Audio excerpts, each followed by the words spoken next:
I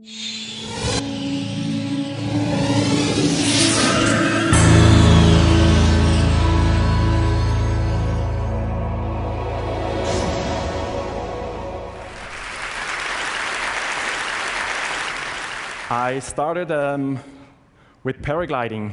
Paragliding is taking off from mountains with a paraglider with the possibility to fly cross-country distance just with the use of thermals to soar. Also, different aerobatic maneuvers are possible with a paraglider. From there, I started with skydiving. On this picture, you can see there's a four-way skydive, 4 people flying together, and on the left-hand side, it's the camera flyer with the camera mounted to his helmet, so he can film the whole jump for the film itself and also for the judging. From regular relative skydiving, I went on to free flying. Free flying is more the 3-dimensional skydiving. You can see the skydiver with the red suit. He's in a stand-up position. The one with the yellow-green suit, he's flying head down, and that's me in the background carving around the whole formation in free fall, also with the helmet cam to film this jump. From free flying, I went on to skysurfing. Skysurfing is skydiving with a board on the feet, and you can imagine with this big surface of a skysurfing board, there's a lot of force, a lot of power, and of course I can use this power, for example, for nice spinning, we call it helicopter moves. And from there, I went on to wingsuit flying.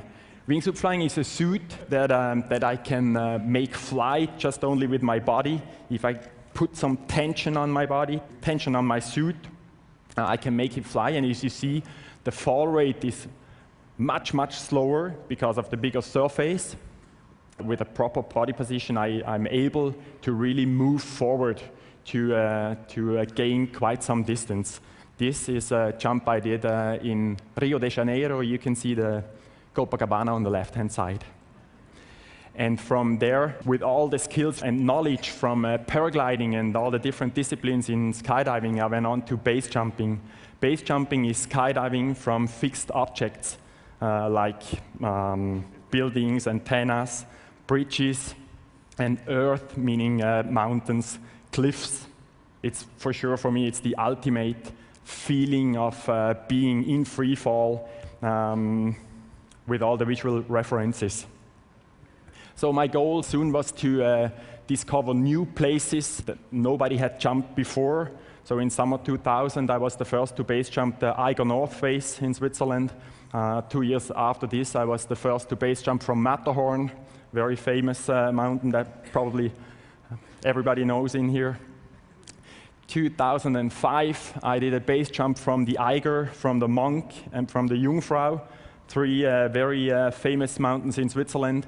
And the special thing on these 3 jumps was I hiked them all and climbed them all in only 1 day. And 2008, I jumped the Eiffel Tower in Paris. So with all this knowledge, I also wanted to get into stunts. So with some friends, we started to do different tricks, like, for example, this jump here. I jumped from a paraglider. Or here, everybody was freezing pretty much, except me, because it was very cold in Austria, where we did this filming. Everybody sitting in a basket, and I was on top of the balloon, ready to slide down with my sky surfboard. Or this jump from a moving truck on a highway.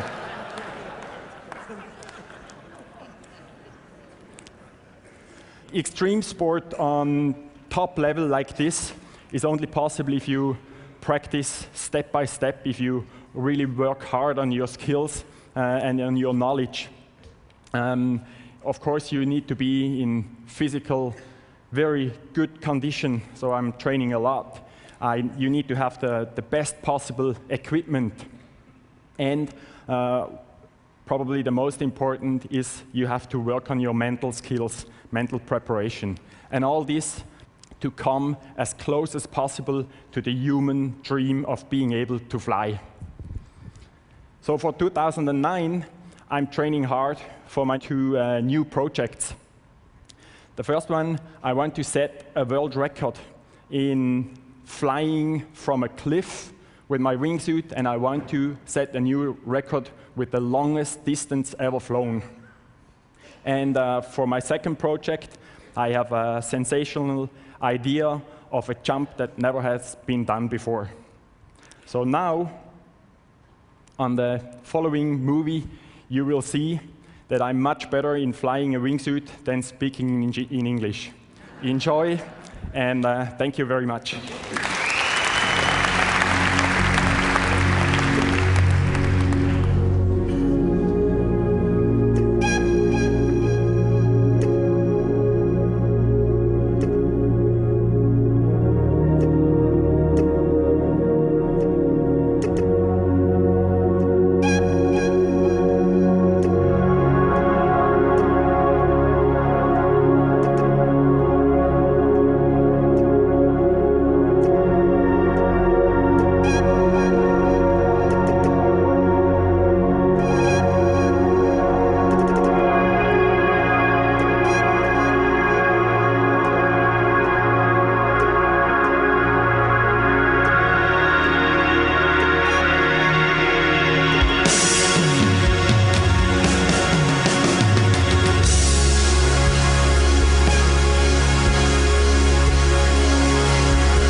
questions. I think we all might have some questions. Question one. So does that actually feel the way the flying dream does? Because it looks like it might. Pretty much. I believe this is probably the closest possibility to come to the dream of being able to fly. Right. And I know the answer to this, but how do you land? Parachute. We have to open the parachute just seconds before, I would say, impact. But it's not possible to land the wingsuit yet. Yes, but people are trying. Are you among those? You're not going to commit. Are you among those trying to do it? It's a dream. It's a dream. Yeah. We're still working on it, and we're developing the wingsuits to get better performance, to get more knowledge, and I believe soon. All right. Well, we will watch this space, but I have two more questions. What is there was exhaust coming out of the back of the wingsuit. Was it a propelled wingsuit that you were wearing, or was that? No, it's just smoke. It's coming off of you? You know, it's a smoke. Hopefully not. Seems dangerous. No, smoke is for two reasons. You can see the speed. You can see the way where I was flying. Yeah. That's reason number one. And reason number two, it's much easier for the camera guy to film if I'm using smoke. So the wingsuit is set up to deliberately release the smoke so that you can be tracked. One more question: what do you do to cover your face? Because I keep thinking of going that fast and having your whole face smushed backwards. Are you in a helmet? Are you in goggles, or does the suit go over you? The purest and the best feeling would be with only goggles. And is that how you usually? Usually fly? I'm wearing a helmet. In the mountains, I'm always wearing a helmet because of landings. It's difficult. It's not like regular skydiving where you have like the big landings. So you have to be prepared. Right. Now, is there anything you don't do? Do people come to you with projects and say, we want you to do this? And do you ever say no? Oh, no, of course. of course. Some people have crazy ideas and...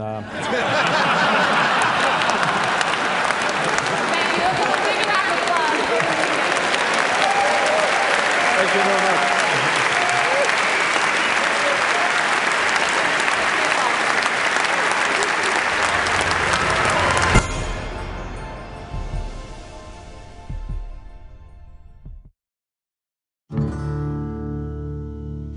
When I was 16, I found this motorcycle.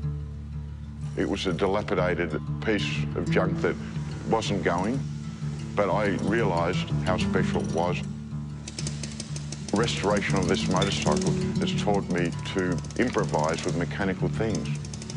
My name is Mark Lesek. I live in Hobart, Tasmania.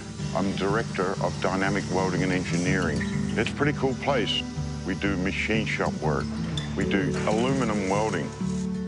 7 years ago, I had an accident and lost the best part of my arm. I got a prosthetic on my own insurance.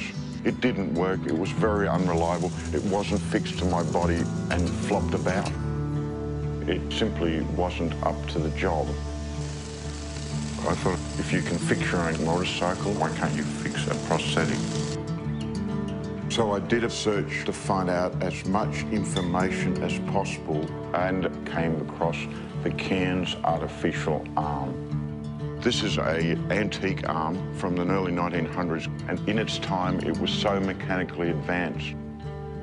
With patent search on Google, I was able to find every single Cairns patent online. So I set about trying to reverse engineer it. The arm itself has many good features. It's body-powered, which means it won't break down. You can use it for heavy-duty work, and you can also repair it yourself. And hold a beer. And hold a beer, exactly. Some of the new things I hope to add to this arm is an extra finger joint, and it will be gear-driven. It will also be lighter with space-age materials such as magnesium and carbon fibre. That is so cool. Well, if you think how many people have lost limbs but can't afford the new electronic limbs, I mean, it is rewarding knowing that one day people will be able to wear something that Mark and I are working on. My hope for this artificial arm is to wear it and share it so amputees can live a normal life again. It doesn't matter if it's a bike or an arm or your life. If you can take it apart, if you can understand it, you can make it better.